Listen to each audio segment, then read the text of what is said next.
Imbuga nkoranyambaga zigiye zitandukanye, ibitangazamakuru bigiye bitandukanye, abaturage batuye hariya mu karere ka Kayonza bumiwe cyane.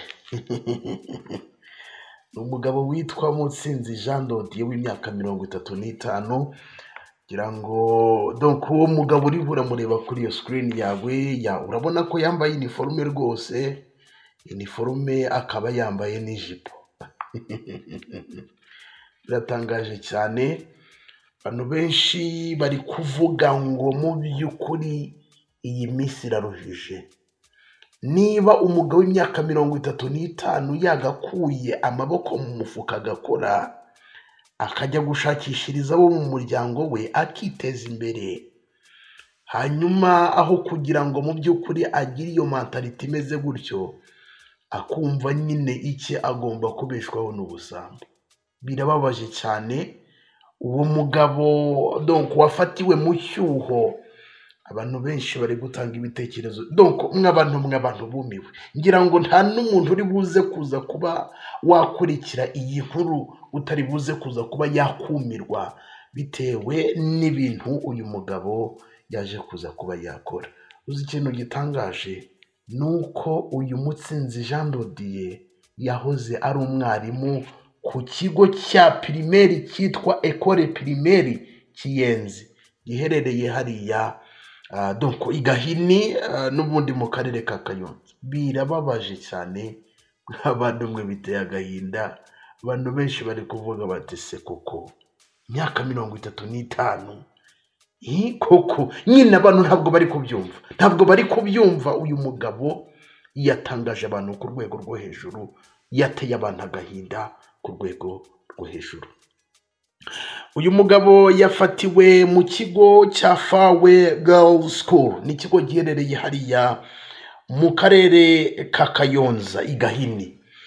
Reka mbibutse iki kigo neza, ni ikigo gifite amateka, ni ikigo cyigisha, kubera ko ni nacyo kigo kizeho Miss wacu, Miss Inshuti Muheto Divine yakirangirijeho ni muri 2021, kuko yabaye yakirangiza 2021, 2022 ahita aba Miss. Ngira ngo iki kigo donc yanagisuye bwa mbere, donc mu hantu mu nshingano Nshuti Muheto Divine yatangije zo kuba Miss, yasuye iki kigo, asubira ahantu yize, aganiriza abanyeshuri babanaga, bahuriraga muri refectoire, bahuriraga mu bikorwa bigiye bitandukanye by'ikigo. Donc ni ikigo kizeho Nshuti Muheto Divine.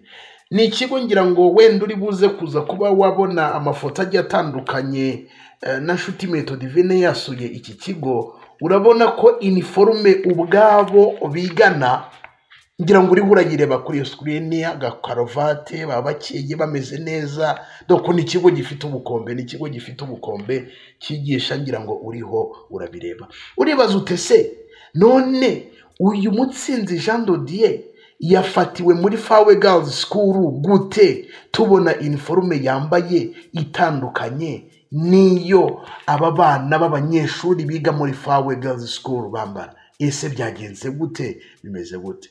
Ni umugabo navuga, sinzi wenda niba ndi bumwite wenda ngo ni umuhanga mu kwiba, cyangwa se ndi bumwite ngo wenda ninjiji mu bijyanye no kwiba. Usibye ko ibyo bintu nta sinzi hari umuntu niba yaza akita umuntu ngo muhanga ngo injiji ngo mu kwiba, kuko icyo ntabwo ari igikorwa cyiza. Ariko ngira ngo nawe nyine uri buze kuza kuba wakumva mentalite y'uyu mugabo ukuntu imeze. Njyewe bitewe n'imiterere y'ukuntu uyu mugabo yibaga, bigaragara ko uyu mugabo yari yarayogoje, cyangwa se yajyaga kwiba mu bigo bya segonderi bigiye bitandukanye hariya i Kayonza. Kuko n'iyi uniforme yibye byanga byakunda yaba yarayibye mu bihe byabanje, donc wenda akajya muri mu kigo wenda cy'ahantu runaka akaba yakwiba uniforme. Uyu mugabo rero bimwe nababwiye ngo yakundaga kwiba. Uyu mugabo yaje muri Fawe Girls School aza kwiba avuye mu kigo giherereye i Rwamagana. ni ikigo cyitwa Collège Marilène de la Paix Artisan de Paix, niko bakunze kwita iki kigo giherereye hariya mu karere ka Rwamagana. Donc ava muri iki kigo giherereye mu karere ka Rwamagana aza mu karere ka Kayonza, aje muri Fawe Girls School. Ni ibintu byabaye ni mugoroba, ni ku mugoroba w'ejo ku itariki ya 6 z'uku kwezi kwa 2 2025, aho byabaye mu masaha ya ni mugoroba hagana isaa 2 z'ijoro, nibwo uyu mugabo yaje kuza kuba yafatirwa mu cyuho. Ariko ikintu gitangaje cyane ni uburyo uyu mugabo yari yambaye uniforme yo kuri iki kigo giherereye i Rwamagana, cyitwa nkuko nabikubwiye Collège Marilène de la Paix Artisan de Paix. Iki kigo giherereye hariya mu karere ka Rwamagana, biratangaje cyane. Rero ubwo yinjiraga muri iki kigo, biravugwa ko donc nyine ko yari yambaye uniform idahuye n'izindi uniform, kugira ngo nunamubona ukareba kuri iyo screen urabona ko yagerageje no kuba donc yakwambariramo imbere agasengeri, hanyuma ashyiramo sinzi ibintu ubwo yashyizemo nyine kugira ngo kuko bigaragare ko ari umukobwa, bigaragaza nyine amabere ku buryo nyine nta muntu uri bumwibazeho. Ariko iyo mentalite nyine yo kwambara uniforme yo mu karere ka Rwamagana, yo muri kigo giherereye mu karere ka Rwamagana, aje muri Fawe Girls School, ubwo birumvikana kugera muri Fawe Girls School ni uniforme zitandukanye, agakora ibi bintu nyine ni bya bintu Satani n'ubundi arakoshya. Kandi mu by'ukuri akaza kakoshya akakubwira ngo ariko ngo simbuka, ngo ndibuze kuza kuba ngo nta kintu uri buze kuza kuba wasimbuka ukabura vunize, cyangwa se akakoshya ngo genda wibe, ngo ibiki n'ibiki, ngo ariko ngo urabona ngo arangwa amafaranga, ngo nibi genda wibe.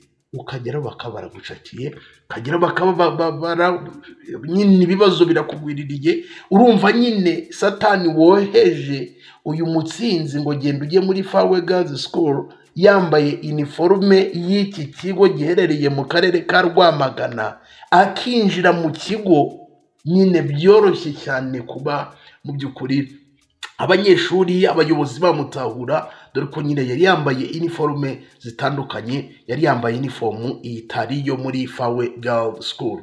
Mw'abantu benshi bari gukomeza kugaruka kuri aya makuru, abantu benshi bari gukomeza kugaruka kuri aya makuru y'uyu mugabo warutuye mu karere ka Kayonza, mu murenge wa Murama, akagari ka Bunyetongo, ni mu gihe umudugudu ari Gisunzu. Abantu benshi bari gutanga ibitekerezo bigiye bitandukanye, bumiwe cyane nuko nguko byagenze. Barangije mu by'ukuri bamushakira gutyo, hanyuma bamubaza icyamugenzaga, aho yaravuye, imyaka afite, buri kimwe cyose. Yitangira detail ati rwose naje hano mvuye hano, ati ni gutya na gutya, ibintu nk'ibyo ngibyo ngira ngo wamubonye. Gusa biratangaje cyane, ijipo ibiki, ubwo yari yaribye nyine muri iki kigo byanga byakunda, cyangwa se yaravuye kwibamo uniforme, ibintu nk'ibyo ngibyo. Buriya ariko ikintu ntekereza, hari igihe yatekereje ko wenda nko muri Fawe Girls School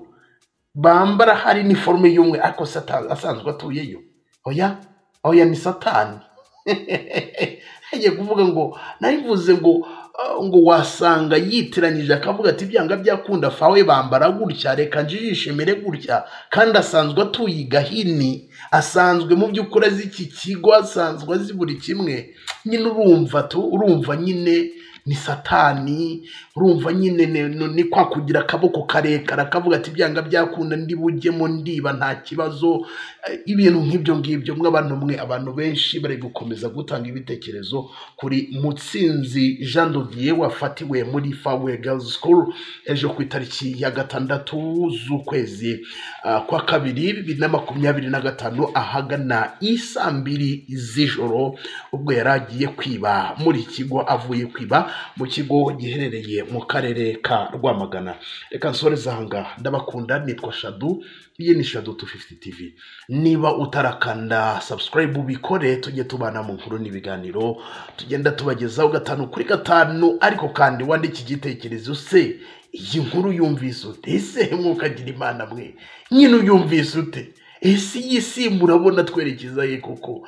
Ibintu nk'ibi ngibi koko birakwiriye koko? Umugabo w'imyaka 35, dore kutwandikira igitekerezo cyawe kuri iyi nkuru bitewe n'uko ubyumva.